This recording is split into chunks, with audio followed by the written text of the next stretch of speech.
നമസ്കാരം. മലയാളത്തിലെ മാധ്യമങ്ങളുടെ ഏറ്റവും വലിയ പ്രശ്നം അവർക്ക് വ്യവസായവും വ്യാപാരവും തമ്മിലുള്ള വ്യത്യാസം എന്തെന്നറിയില്ലെന്നുള്ളതാണ്. ഇൻഡസ്ട്രിയും ട്രേഡും തമ്മിൽ വ്യത്യാസമുണ്ട്, ബിസിനസ്സും ഇൻഡസ്ട്രിയും തമ്മിൽ വ്യത്യാസമുണ്ട്. ഇതറിയാതെ അവരെല്ലാവരെയും വ്യവസായി എന്ന് വിളിക്കും.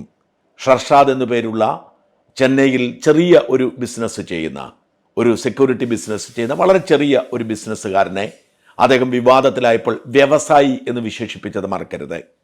അത് ആവർത്തിക്കുകയായിരുന്നു CJ റോയ് എന്ന കോൺഫിഡൻ്റ് ഗ്രൂപ്പിൻ്റെ ഉടമയുടെ അപ്രതീക്ഷിതമായ മരണവാർത്തകളിലും.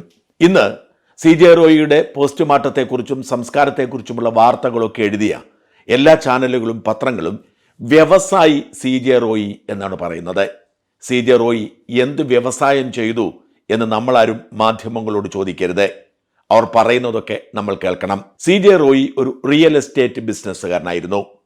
അതുമാത്രമായിരുന്നു റോയിയുടെ ഏറ്റവും പ്രധാനപ്പെട്ട ബിസിനസ്. അതിൻ്റെ ഭാഗമായി ഹോസ്പിറ്റാലിറ്റി ബിസിനസ്സിലേക്കും മറ്റും കടന്നു വന്നെങ്കിലും CJ റോയിയെ അടയാളപ്പെടുത്തുന്നത് റിയൽ എസ്റ്റേറ്റ് രംഗത്തെ ശ്രദ്ധേയമായ നേട്ടത്തിൻ്റെ പുറത്താണ്.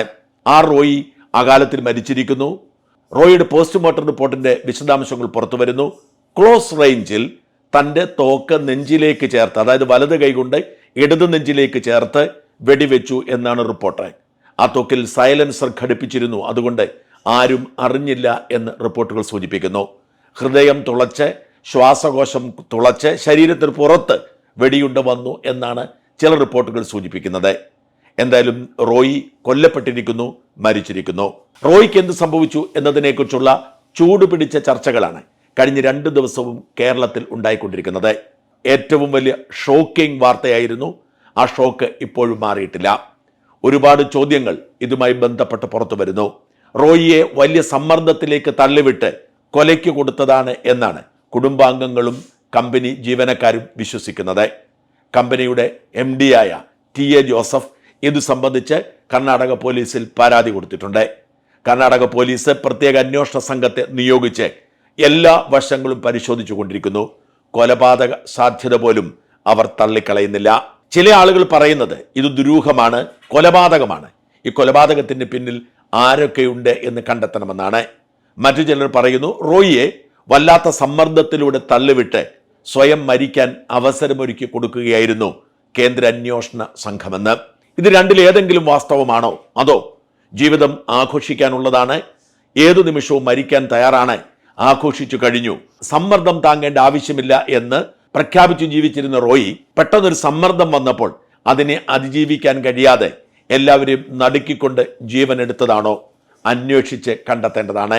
എന്നാൽ റോയിയുടെ മരണവുമായി ബന്ധപ്പെട്ട് പുറത്തേക്ക് വരുന്ന വാർത്തകൾ പരിശോധിക്കുമ്പോൾ വളരെയേറെ ചോദ്യങ്ങൾ ബാക്കിയാവുന്നുണ്ട്. റോയി കേരളീയ സമൂഹത്തിലെ ഏറ്റവും പ്രധാനപ്പെട്ട വ്യക്തികളിൽ ഒരാളായതുകൊണ്ട് തന്നെ ഈ ചോദ്യങ്ങൾക്ക് ഉത്തരം കണ്ടെത്തിയേ മതിയാവൂ.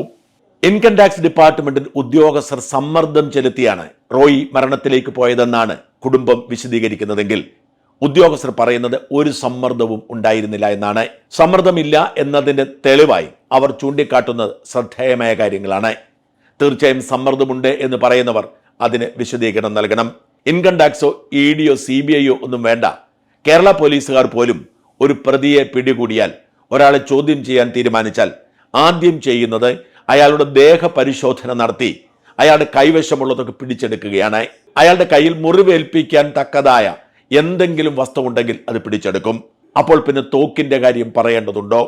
ഇവർ പറയുന്നത് പോലെ കഴിഞ്ഞ 3 ദിവസമായി റോയി അന്വേഷണ ഉദ്യോഗസ്ഥരുടെ നിയന്ത്രണത്തിലായിരുന്നെങ്കിൽ, അവരുടെ സമ്മർദ്ദത്തിലായിരുന്നെങ്കിൽ റോയിയുടെ കയ്യിൽ എങ്ങനെ തോക്കുണ്ടായി? ഇത്തരം വാദം ഖണ്ഡിക്കുന്ന മറ്റു ചില റിപ്പോർട്ടുകളും പുറത്തു വരുന്നുണ്ട്. പോലീസിൽ കൊടുത്തിരിക്കുന്ന പരാതിയിൽ MD ജോസഫ് പറയുന്നത് ഏതാണ്ട് 3 മണിയോടുകൂടിയാണ് താനും റോയിയും ബാംഗ്ലൂരിലെ ആസ്ഥാനത്ത് എത്തിയതെന്നാണ്. എന്ന് വെച്ചാൽ അന്വേഷണ ഉദ്യോഗസ്ഥർ വിളിച്ചതനുസരിച്ച് എത്തിയതാണ്. വന്ന ഉദ്യോഗസ്ഥരുമായി പ്രാഥമികമായി സംസാരിച്ചതിന് ശേഷം റോയി തന്റെ ക്യാബിനിലേക്ക് പോയെന്നും ആ ക്യാബിനിൽ ഈ MD ജോസഫ് ഉണ്ടായിരുന്നെന്നും ജോസഫ് തന്നെ പറയുന്നു. ഇടയ്ക്ക് ജോസഫിനോട് റോയി പറഞ്ഞു, എനിക്ക് എൻ്റെ അമ്മയോട് സംസാരിക്കണം, താൻ പുറത്തേക്ക് പോകുമെന്ന്. അങ്ങനെ ജോസഫ് പുറത്തേക്ക് പോയി. അതിനുശേഷം ഏതാണ്ട് 20 മിനിറ്റ് കഴിഞ്ഞ് ജോസഫ് തിരിച്ചെത്തുകയും റോയിയുടെ മുറിയിലേക്ക് കയറാൻ ശ്രമിക്കുകയും ചെയ്തപ്പോൾ സുരക്ഷാ ഉദ്യോഗസ്ഥർ, അതായത് ഇൻകം ടാക്സുകാരല്ല, റോയിയുടെ സുരക്ഷാ ഉദ്യോഗസ്ഥർ അല്ലെങ്കിൽ സെക്യൂരിറ്റി ഉദ്യോഗസ്ഥർ അവർ തടഞ്ഞു, ആരെയും കയറ്റിവിടരുത് എന്ന് പറഞ്ഞു എന്നാണ് ജോസഫ് പറയുന്നത്. കുറച്ചു നേരം കാത്തുനിന്ന് ജോസഫ് മുറി തുറക്കാൻ ശ്രമിച്ചപ്പോൾ അകത്തുനിന്ന് കുറ്റിയിട്ടിരിക്കുന്നതായി തിരിച്ചറിയുന്നു. ഇതോടെ പാനിക്കായി ജോസഫ് ആ ഡോറ് തകർത്താണ് മുറിക്കകത്ത് കയറുന്നത്. കയറുമ്പോൾ മുറിക്കകത്ത് തന്റെ കസേരയിൽ റോയി ചോരയൊലിപ്പിച്ചിരിക്കുന്നു. ഇതാണ് ജോസഫ് പറയുന്ന ഭാഷ്യം. ഇവിടെയാണ് ഒരുപാട് ചോദ്യങ്ങൾ ബാക്കിയാവുന്നത്. ഒന്ന്, കൊലപാതക ആരോപണം ഉന്നയിക്കുന്നവർ, സമ്മർദ്ദ ആരോപണം ഉന്നയിക്കുന്നവർ മറന്നുപോകുന്നത് മുറി അകത്തുനിന്ന് കുറ്റിയിട്ടിരിക്കുകയായിരുന്നു എന്നതും ജോസഫിനോട് പുറത്തു പോകാൻ റോയി പറഞ്ഞു എന്ന് ജോസഫ് അവകാശപ്പെടുന്നു എന്നതുമാണ്. എന്ന് മാത്രമല്ല, 3 ദിവസം തുടർച്ചയായി അന്വേഷണ ഏജൻസിയുടെ സമ്മർദ്ദത്തിലും നിയന്ത്രണത്തിലുമായിരുന്നെങ്കിൽ എങ്ങനെയാണ് റോയി തന്റെ ക്യാബിനിൽ ഒറ്റയ്ക്ക് പോയത്, റോയിക്കൊപ്പം ജോസഫും പോയത്? ഒരു കാരണവശാലും റെയ്ഡ് നടക്കുമ്പോൾ ആ പ്രതിയെ പിടിക്കേണ്ടതുണ്ടെങ്കിൽ, ആ പ്രതിയുടെ നീക്കങ്ങൾ, അയാൾ ഫയൽ നശിപ്പിക്കുന്നതടക്കമുള്ള നീക്കങ്ങൾ തടയേണ്ടതുണ്ടെങ്കിൽ ഒരു കാരണവശാലും അയാളെ ഒറ്റയ്ക്ക് വിടാൻ അന്വേഷണ ഏജൻസി ഉദ്യോഗസ്ഥർ സമ്മതിക്കില്ല. ഇവിടെ റോയി ജോസഫിനൊപ്പം തന്റെ ക്യാബിനിൽ പോയി ഇരുന്നു എന്ന് പറയുന്നിടത്ത് തന്നെ അന്വേഷണ ഉദ്യോഗസ്ഥർ സമ്മർദ്ദം ചെലുത്തി എന്ന വാദം പൊളിയുകയാണ്. മാത്രമല്ല, ജോസഫിനെ ഇറക്കിവിട്ടത് റോയിയാണ്. റോയി അതിനുശേഷം വെടിയുതിർത്തു എന്നതിന്റെ തെളിവായി ഇത് മാറുന്നു. ഡിസംബർ മുതൽ തുടങ്ങിയ അന്വേഷണമാണ്. അന്വേഷണത്തിന്റെ ഭാഗമായി ഹൈക്കോടതിയിൽ കേസ് കൊടുക്കുന്നു. ഹൈക്കോടതി ആദ്യം റോയിയുടെ അപേക്ഷ പരിഗണിച്ച് അന്വേഷണം സ്റ്റേ ചെയ്യുന്നു, പിന്നീട് സ്റ്റേ വെക്കേറ്റ് ചെയ്യുന്നു. ഇവിടെ ശ്രദ്ധിക്കേണ്ട ഒരു കാര്യമുണ്ട്. അന്വേഷണത്തിനെതിരെ റോയി കോടതിയിൽ പോയത് മെറിറ്റിന്റെ പേരിലായിരുന്നില്ല, നേരെ മറിച്ച് കേരള ഉദ്യോഗസ്ഥർക്ക് കർണാടകയിൽ എന്ത് കാര്യം എന്ന് ചോദിച്ചായിരുന്നു. അവിടെ റോയി മറന്നുപോയത് ഇൻകം ടാക്സും എൻഫോഴ്സ്മെന്റ് ഡയറക്ടറേറ്റും CBI അടക്കമുള്ള കേന്ദ്ര അന്വേഷണ ഏജൻസികൾക്ക് ഏത് യൂണിറ്റിലുള്ളവരെയും ഒരു അന്വേഷണ ചുമതല ഏൽപ്പിക്കാമെന്നതാണ്. കേരള യൂണിറ്റ് കർണാടകയിലെ ഒരു കേസ് അന്വേഷിക്കണമോ എന്ന് തീരുമാനിക്കേണ്ടത് ഇൻകം ടാക്സ് ഡിപ്പാർട്ട്മെന്റ് ആണ്. ഇൻകം ടാക്സ് ഡിപ്പാർട്ട്മെന്റ് അധികാരമില്ലാതെയാണ് ഇവർ അന്വേഷിച്ചതെന്ന് പറഞ്ഞിട്ടില്ല. ഇതെല്ലാം വിശദമാക്കുന്നത് വലിയൊരു അന്വേഷണം നടന്നിരുന്നു, ഈ അന്വേഷണത്തിന്റെ ഭാഗമായി ചില ഞെട്ടിക്കുന്ന വിവരങ്ങൾ കണ്ടെത്തിയിരുന്നു, അതിന് വിശദീകരണം കൊടുക്കാൻ കഴിഞ്ഞിരുന്നില്ല എന്നത് തന്നെയാണ്. തോക്ക് കയ്യിൽ സൂക്ഷിച്ചുകൊണ്ട് റോയിക്ക് ക്യാബിനിൽ ഇരിക്കാൻ അല്ലെങ്കിൽ അന്വേഷണത്തിന്റെ ഭാഗമാവാൻ അന്വേഷണ ഉദ്യോഗസ്ഥർ അനുവദിച്ചു എന്ന് പറയുന്നത് തന്നെ ഞെട്ടിക്കുന്ന കാര്യമല്ലേ? റോയി മരിക്കുന്നതിന് മുൻപ് ഈ ഉദ്യോഗസ്ഥന്മാരെ വെടിവെക്കാൻ തീരുമാനിച്ചെങ്കിൽ എന്തു ചെയ്യുമായിരുന്നു? ഇതൊക്കെ സൂചിപ്പിക്കുന്നത് ഇത്തരം ആരോപണങ്ങളിൽ കഴമ്പില്ല എന്നാണ്. അതേസമയം റോയിയുമായി ബന്ധപ്പെട്ട് വലിയ അന്വേഷണം ആരംഭിച്ചു കഴിഞ്ഞിരുന്നു. ഇൻകം ടാക്സ് ഡിപ്പാർട്ട്മെന്റിന്റെ പിന്നാലെ എൻഫോഴ്സ്മെന്റ് ഡയറക്ടറേറ്റും അന്വേഷണത്തിന്റെ ഭാഗമായേക്കുമെന്ന് റിപ്പോർട്ടുണ്ടായിരുന്നു. അന്വേഷണത്തിൽ ഏറ്റവും പ്രധാനപ്പെട്ട ഘടകമായി മാറിയത് റോയിയുടെ സമ്പാദ്യത്തെക്കുറിച്ച് തന്നെയാണ്. ഏറ്റവും സുപ്രധാനമായ കാര്യം റോയി തന്റെ അഭിമുഖങ്ങളിൽ പറഞ്ഞതും റോയി അവകാശപ്പെട്ടിരുന്നതുമായ ഒരു കാര്യമാണ് സീറോ ഡെപ്റ്റ് ബിസിനസ്. 1 രൂപ പോലും കടം വാങ്ങാതെയുള്ള ബിസിനസ്. അത് തന്നെ എങ്ങനെ ശരിയാവും? ലോകത്താർക്കെങ്കിലും 1 രൂപ പോലും കടം വാങ്ങാതെ ബിസിനസ് ചെയ്യാൻ കഴിയുമോ? അത് അസാധ്യമായ കാര്യമാണ്. ലോകത്തെല്ലാ ബിസിനസ്സുകൾക്കും കടമുണ്ടാവും. അക്കൗണ്ടിംഗ് പർപ്പസിനെങ്കിലും കടം വാങ്ങാതിരിക്കാൻ നിവർത്തിയില്ല.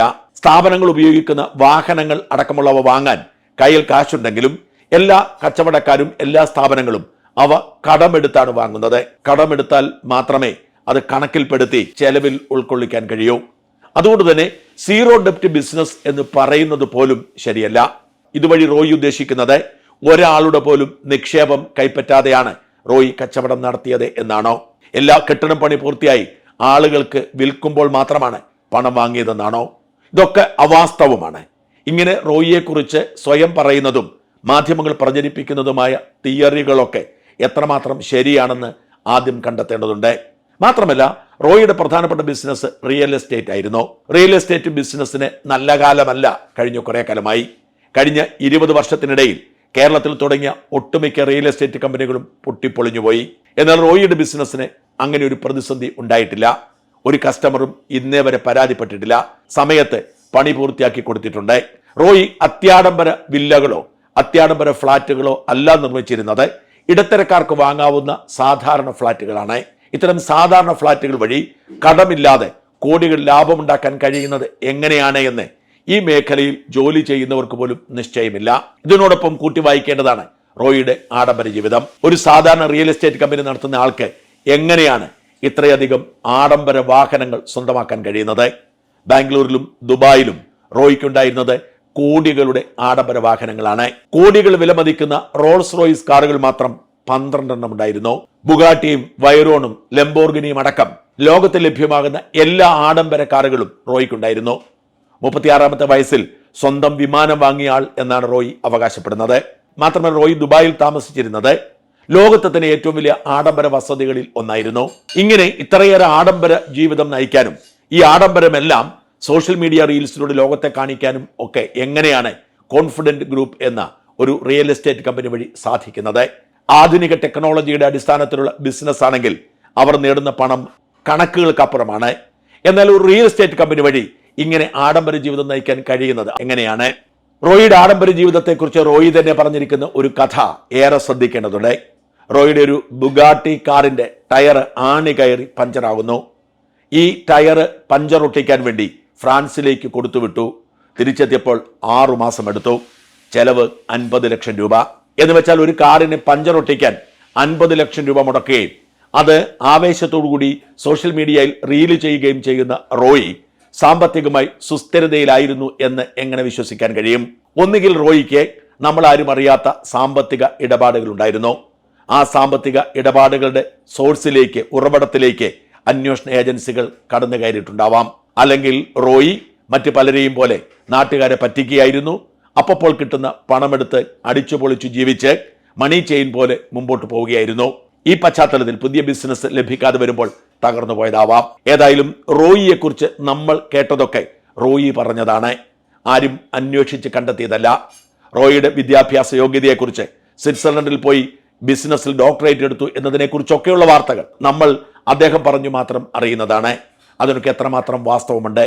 സ്ലോവാക്യ എന്ന രാജ്യത്തിന്റെ ഓണററി കോൺസുലാർ ജനറൽ പദവി ചോദിച്ചു വാങ്ങി അല്ലെങ്കിൽ പണം കൊടുത്തു വാങ്ങി എന്ന ആരോപണം മാത്രം മതി റോയി പറഞ്ഞത് 100% വിശ്വസിക്കേണ്ടതില്ല എന്ന് മനസ്സിലാക്കാൻ. റോയിയെക്കുറിച്ച് എവിടെയെങ്കിലും എന്തെങ്കിലും ഒരു നെഗറ്റീവ് വാർത്ത വന്നാൽ റോയ് പാനിക്കാവുമായിരുന്നെന്ന് കോൺഫിഡന്റ് ഗ്രൂപ്പുമായി ബന്ധമുള്ളവരൊക്കെ പറയുമായിരുന്നു.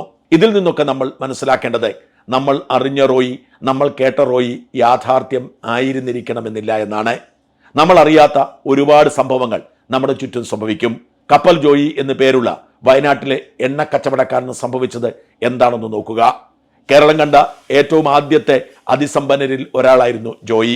ജോയിയെക്കുറിച്ചുള്ള വാർത്തകൾ അങ്ങനെയാണ് നമ്മൾ ആഘോഷിച്ചത്. എന്നാൽ കടബാധ്യതകളെ തുടർന്ന് ദുബായിലെ തന്റെ ഫ്ളാറ്റ് സമുച്ചയത്തിന്റെ മുകളിൽ നിന്നും ജോയി ചാടി മരിക്കുകയായിരുന്നു. ഇത് തന്നെയായിരുന്നു കഫേ കോഫി ഡേ ഉടമ സിദ്ധാർത്ഥിന് സംഭവിച്ചതും. നമ്മുടെ മുമ്പിൽ റീൽസ് ഇട്ട് പുഞ്ചരിച്ച് സീറോ ഡെപ്റ്റ് എന്ന് അവകാശപ്പെടുന്ന മിക്കവരുടെയും അവസ്ഥ ഇത് തന്നെയാവും. ഇന്ന് കേരളത്തിൽ നന്മമരങ്ങളായി ആറാടി ജീവിക്കുന്ന പലരും 1 രൂപ കയ്യിലെടുക്കാൻ കഴിയാത്ത തട്ടിപ്പുകാരാണ് എന്ന് ജനം തിരിച്ചറിയുന്നത് അവർ ഏതെങ്കിലും ഒരു പ്രതിസന്ധിയിൽ ചെന്ന് ചാടുമ്പോൾ മാത്രമായിരിക്കും. തൃശൂർ ആസ്ഥാനമായി പ്രവീൺ റാണ എന്ന വ്യാജ പേരിൽ ഒരാൾ ചാനലുകളിൽ പരിപാടി വരെ അവതരിപ്പിച്ച് അതിസമ്പന്നനായി വിളയാടിയത് നമുക്കൊക്കെ അറിയാം. അയാൾ ഭൂലോക തട്ടിപ്പുകാരനായിരുന്നു എന്ന് ലോകം പിന്നീട് തിരിച്ചറിഞ്ഞു. മൾട്ടി സ്റ്റേറ്റ് കോഓപ്പറേറ്റീവ് സൊസൈറ്റികളുടെ പേരിൽ നാട്ടുകാരുടെ പണം പിരിച്ച് ഇന്നും കോടീശ്വരന്മാരായി വിലസുന്ന, വിമാനത്താവളത്തിന് പോലും പോയി വില പറയുന്ന പ്രാഞ്ചിയേട്ടന്മാർ ഏറെയുണ്ടെന്ന് ഓർക്കണം. അവരെയൊക്കെ നമ്മൾ ആഘോഷമാക്കും. അവരൊക്കെ മഹാന്മാരാണെന്ന് പറഞ്ഞ് നമ്മൾ ഫീച്ചർ എഴുതും. അവരുടെയൊക്കെ മുമ്പിൽ എന്തെങ്കിലും നക്കാപ്പിച്ചയ്ക്ക് വേണ്ടി നമ്മൾ പോയി ക്യൂ നിൽക്കും. മാധ്യമങ്ങൾക്ക് പരസ്യം കൊടുത്താൽ എല്ലാമായെന്ന് അവർക്കറിയാം. എന്നാൽ കഷ്ടമതല്ല, ഒരു സുപ്രഭാതത്തിൽ സത്യം തിരിച്ചറിയുമ്പോഴും നമ്മൾ അവരെ ന്യായീകരിച്ച് മെഴുകിക്കൊണ്ടിരിക്കും. റോയിക്ക് സംഭവിച്ചത് എന്താണെന്ന് അറിയണമെങ്കിൽ റോയിയുടെ യഥാർത്ഥ സാമ്പത്തിക സ്ഥിതിയെക്കുറിച്ചുള്ള കൃത്യമായ ചിത്രം പുറത്തു വരണം. ഇൻകം ടാക്സ് ഡിപ്പാർട്ട്മെന്റിന് മാത്രമേ അതേക്കുറിച്ച് വ്യക്തമായി പറയാൻ കഴിയൂ. അവർ പറയുന്നത് വരെ കാത്തിരിക്കുക, അവരെ വിചാരണ ചെയ്ത് രാഷ്ട്രീയം ചേർത്ത് കല്ലെറിയുന്നതിന് മുമ്പ്.